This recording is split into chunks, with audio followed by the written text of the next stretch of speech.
Hello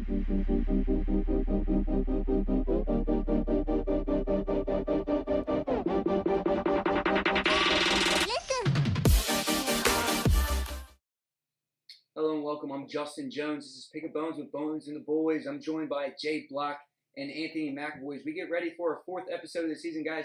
A lot of hot topics. You guys ready, man? As we get ready, it's Friday afternoon. Big games this weekend. Let me tell you about that. First one, Duke, number 3 ranked in the country, heading to Charlottesville, Virginia. I'll be there in action. Check it out against the Virginia Cavaliers. Who do you guys got? Give us a breakdown on this game. Well, if you're, I'm going first. I figured you were going to go first. I don't even want to hear the ball. Okay. So now, if we really look at this game, obviously they're 2 very great teams, coached by 2 very good coaches, Tony Bennett, Coach K. I think it's simple. I mean, as long as Tyus Jones can stay healthy and Cam Reddish hits his shots, RJ is the leader that he is, and Zion slams the ball, I really don't see any team really stopping them. I have Duke by at least 10. The funny thing is, UVA is given a 66.8% chance to win this game. They are at home. They are undefeated at home. When you break down the game that these two played against each other, what was it, a month ago? 72-70 was the final score for Duke. You look at Duke's leading scorers, RJ Barrett with 30, Zion with 27. Outside of those two, nobody had more than 9 points. So if you take away either one of those guys, this is a different game, especially that one. I really think that it's going to come down to the exact same thing. There's going to be 2 guys that step up. It could be RJ and Zion. It could be RJ and Cam, Zion and Cam. Who knows? On the other side, there were 4 guys for UVA in double digits. One of them coming off of the bench in Braxton Key. Now, the key for that game, that last game, was that UVA shot 17% from 3. They only made 3 3-pointers in the game. Now, Duke only made 2. 2 for 17 and 3 for 17, I think, were the numbers. Yeah, but you also have to look at it and be like, UVA makes one of those threes. That's a different game. And both these teams are hot. I mean, Duke coming in winning 6 straight. On the other hand, UVA winning 4 straight. Now, UVA's defense, that's where I think it's going to be the difference maker in this matchup. And I watch out for Zion Williamson, a freshman. I think he gets in foul trouble, and I think that's going to hurt Duke in this game. And I'm actually going to go with the Virginia Cavaliers at home. I think they pull off the upset. Little upset from their last game, losing to Duke. I think they win this weekend. And you have to remember, UVA has the top defense in the country, only allowing 52.9 points per game. And just like you said, I really think that one of those big guys for Duke is going to get into foul trouble. Probably, most likely, it's going to be Zion. So I definitely think that for UVA, you really have to look at your bigs down low, your power forwards and your centers, and be like, look, you do whatever you need to do. Don't foul him. Let him foul you.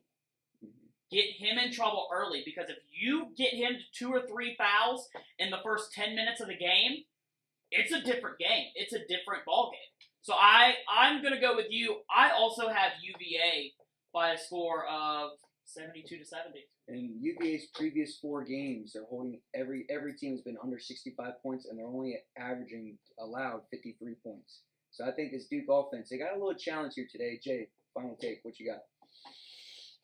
I don't think anything's changed from what I said originally. I still think that this is going to be a close game, but, I mean, we're looking at 2 good teams in general. I mean, yes, I have respect for the UVA team, and I have respect for the Duke team, but I don't care how defensively sound this UVA team is. Obviously, Tony Bennett's big on defense. Obviously, they are known to limit scoring teams to such a low. I don't know the figures for Duke's team, or I don't know the figures for UVA's team, but I know they are known to be the defense in general to stop any offensive powerhouse. So Duke averages on defense. They only allow 65.2 points per game, which is only good enough for 39th in the country. Okay. Now you're saying Duke allowing points on defense. Yes. I'm talking UVA. Oh, okay. UVA is the nation's best defense. That's my point. 52.9. You just validated my point. I'm saying I understand that they have that credibility on their resume. I'm scratching that off the board. I think Duke is so offensively advanced that this won't phase them. Is it Duke that's offensively advanced, or is it RJ and Zion that's offensively advanced? It's Duke. Tyus Jones is one of the best passers. Virginia's not an offense where you can just let go. I mean, I think if Ty Jerome and Kyle Guy, they're 2 outside shooters, they step up just a little bit, knock down a few more open threes, I think Virginia comes out on top. And the main factor, it's in Charlottesville. And I think, like you said, Virginia is a tough team at home. And that's why I think they come out on top. Anthony, you said you got UVA. Jay, you have Duke. Yep. Yeah, and I have UVA as well. We're going to see how that game turns out on Saturday night. And we'll be right back for this next segment, which is our NBA trade deadline. I'm Justin Jones with Jay Block and Anthony McAvoy.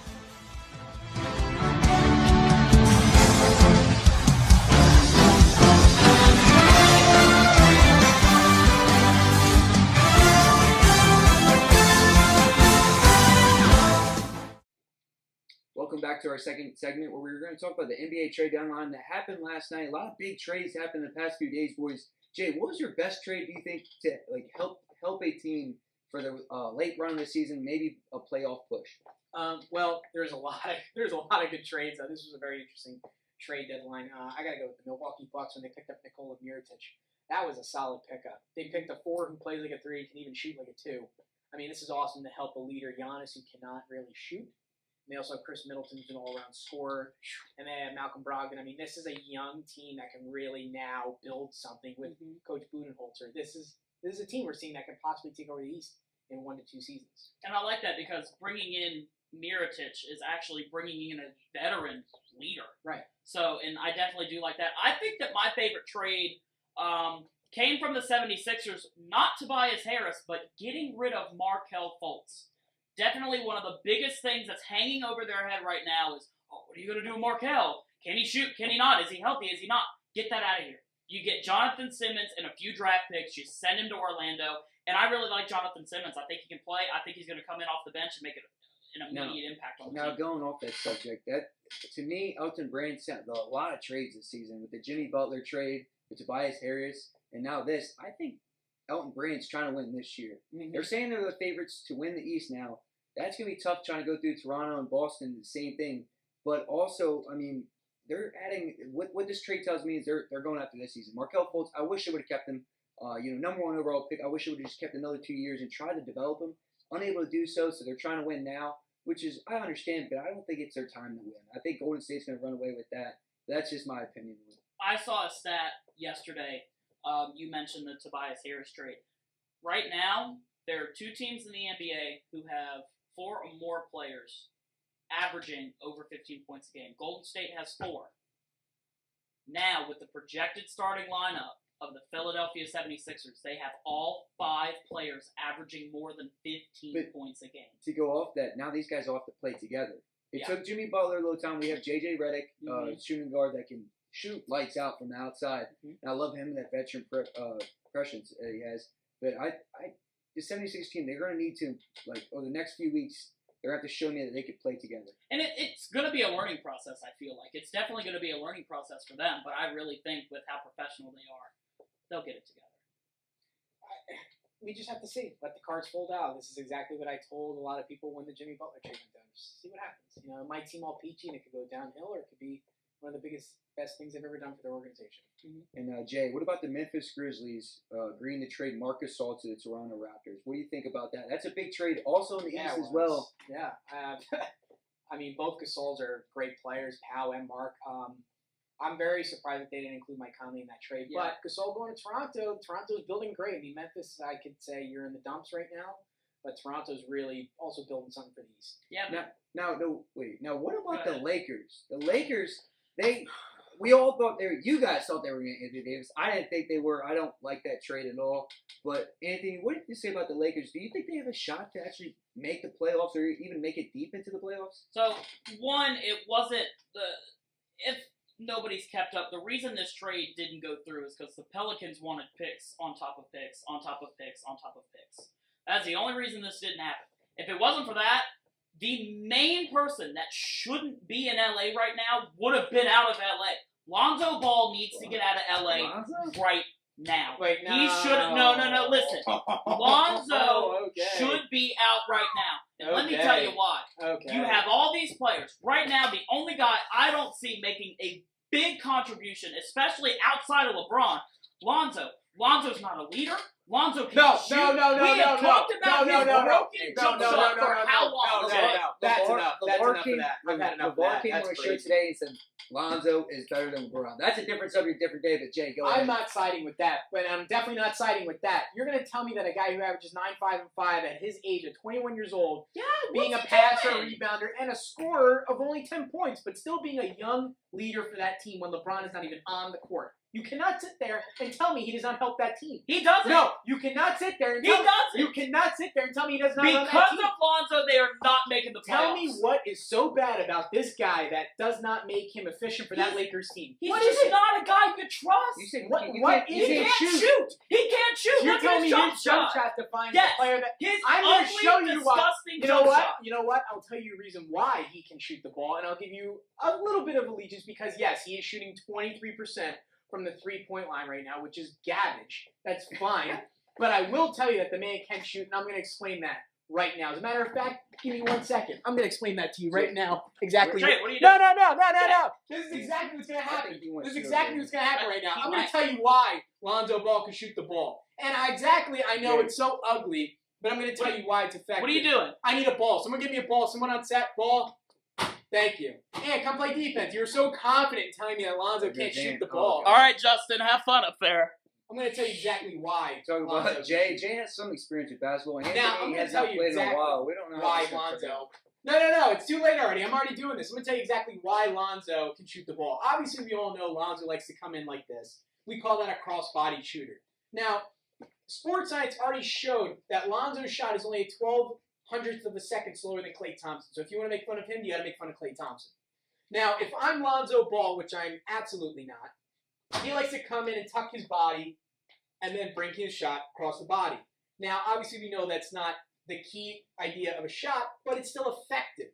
Now, when I come in, if I'm Lonzo, we notice it's a one solid movement. There's nothing else to it. It's not a Markelle Fultz. It's not a Matt Bonner. There's no hitch to it. It's smooth. It's ugly, but it's smooth. And one person I like to bring up to talk about, Kevin Martin. Another ugly jump shot. But he was deadly on the three-point line. Lonzo can be deadly, too, if we give him time. What about Monte Ellis? Monte Ellis, the kid just was able to sit at a bar. I mean, let the kid breathe. Now, if Anthony's playing defense on me, now if I'm coming in and Anthony wants to contest it, yes, it's a little bit hard, but it's still effective. There's nothing really holding it back. We just don't appreciate it because it's ugly. It's not like this. I will give you that. There's no vertical point of finding your dominant hand for the shot. That's doable. But if I'm Lonzo and I like to come in and tuck it, there's still room to get that up. Yeah, you have to change the aerodynamics of it. It has to go higher. It has to be further. But if he's still sinking the way he did at UCLA, which I believe he can, I don't doubt that he'll be able to shoot the ball again. Now, Jay, here's my question. So you see most guys who shoot upwards like this. Right, yes. As you go up for a pump fake, you can easily come down and get a pass out. If you're coming across your body, how difficult is that? Well, I'll take that back. I'll show you exactly why he can make passes like that. Now, if Lonzo's coming in for a shot, which he always likes to, but he's a passer. At the end of the day, he's a facilitator with ease. So now Lonzo, if I'm coming in and Anthony's playing defense and Lonzo tucks in for a shot, now if that guy's open on my dominant hand, I'm already there technically for a pass. I can skip it here, or I can also swing through and flick it here. There's just ways to reiterate the way to do it. It's not the fundamental way to do it, but it's effective. Now, Jay, do you suggest that Lonzo should change his shot almost like Markelle Fultz, how Philly had trouble with changing his shot, and now they traded him after changing all that? What do you think the Lakers should do with Lonzo? I don't think they should change his shot at all. And I know there's a lot of people booing me right now at home when they're watching this, but no. I don't believe in changing something that's not broken. It's really not broken. He's in a slump. He's in a major slump. He messed up his ankle pretty bad. Frankly, give it time. I will have more faith in him than I did Markelle. I mean, Markelle is in a, believe it or not, I believe in a way different position than Lonzo. Markelle can't really shoot, period. Lonzo still smacked 6-7 threes in a game last season. So, I mean, frankly, here, someone hold that. I believe that Lonzo should keep what he has, and I don't see any reason why he should change anything he has. And I agree with that as well, because Lonzo, I feel like he's more confident in his shot. I feel like that has a big role in that, being confident in your shot, as compared to Markelle, where Markelle looked to be almost scared to shoot. Right, exactly. I mean, being an NBA player, Lonzo, I mean, granted, Markelle could shoot too, but when in college, but we look at Lonzo's UCLA stats, let's not shy away. He was a sniper in college. He was a sniper. Jay, that's your take right there. Lakers should not trade Lonzo Ball and hopefully keep him on and try to develop him through the next couple of years. This is Pick a Bone with Bones and the Boys. We'll be right back for our next segment, our Pick Ems.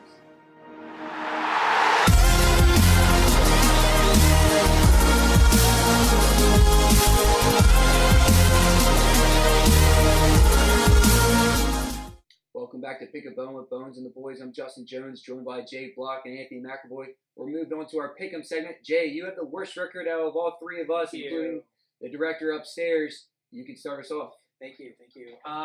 Big game I want to talk about is a Big Ten game, Michigan State versus Minnesota.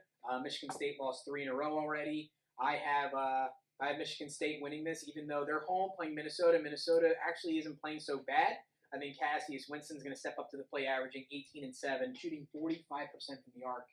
I got Michigan State by at least 8. For me in this game, both teams are kind of slow. Both teams have lost 3 out of 5 games, so I'm gonna have to go with Michigan State. They're the tougher team and the better team overall, so I'm gonna go Michigan State.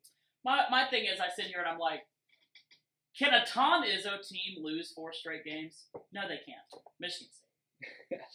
So we move on to my game is number 14 Villanova versus number 10 Marquette. This game is at Marquette, so make it a little tough on the defending national champs in Villanova. Both teams have some leading senior guards in Phil Booth and Marcus Howard. But Marquette lost their last game to St. John's, so I'm going to go with the Villanova. I think they come back. They've won 11 straight, so they're going to make it 12, and I think they come out on top.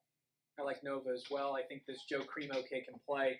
Stepping in for the injured Colin Gillespie, I remember a couple months back. I know he's a good role player, and with Gillespie healthy, I think this team's really going to be something. And don't forget about Eric Pascal, veteran. So I really got Villanova pulling this one out too. I think this is going to end up being the Big East game of the year.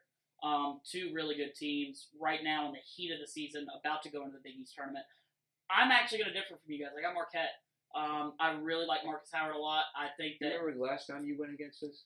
Well, you know what? Super Bowl. Oh, God. Yeah, but, Jay went against us on Kansas and Kansas State. That was a great game. Kansas State just outscored Kansas. I'm just saying. And then, Anthony, you got one more pick from Max Bourne upstairs? So, actually, my pick, because I didn't get a pick yet. And then I do have Max. Forgot about that. So my game's number 19, Wisconsin, traveling to number 7, Michigan. These 2 teams actually played each other already. Wisconsin coming up with the big upset when Michigan was undefeated and number 2 in the country. Ethan Happ in that game had 26 points. My player to watch is Michigan freshman Ignas Brazdeikis. He reminds me a lot of Mo Wagner, who got them to that point who got them to the national championship last year. I got Michigan in a slugfest at home. Slugfest. I like Michigan as well. I think they're the better team, and I think overall they want to come back from that last loss to Wisconsin. So I'm going to take Michigan. I like Michigan too. These Wolverines are really playing good ball, and I like this Ignas kid too. Don't forget about Jordan Poole, another leader of this team. I like Michigan. So Max, our director. He went with English Premier League soccer, Manchester City, and Chelsea on Sunday. Who do you got?